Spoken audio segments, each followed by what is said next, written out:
Let me ask you about the Iran nuclear deal. It was signed under Secretary Kerry. It was begun under you. You started those talks. I did. You have said you expect the Iranians to cheat.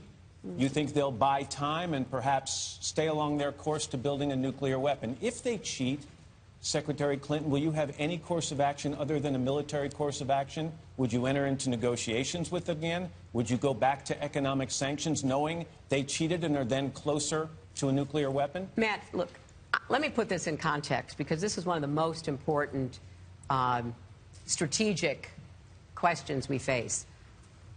When I became Secretary of State, the Iranians were on a fast track to acquiring the material necessary to get a nuclear weapon. That had happened the prior 8 years. They mastered the nuclear fuel cycle, they built covert facilities, they stocked them with centrifuges, and they were moving forward. What was our decision? Our decision was to try to put together an international coalition that included Russia and China to exert the kind of pressure through sanctions that the United States alone could not do. Right, but you said you think you're going to cheat. Look, this is an important issue. I know we're on TV. We don't have a lot of time. I want to get to a lot of questions. I will talk quickly. But I want people to understand this. So, yes, I put together the coalition. We imposed the sanctions. We got them to the negotiating table.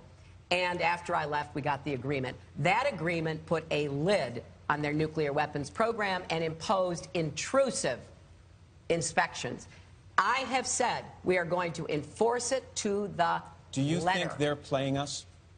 On the nuclear issue, no. I think we have enough insight into what they're doing to be able to say we have to distrust but verify. What I am focused on is all the other malicious activities of the Iranians.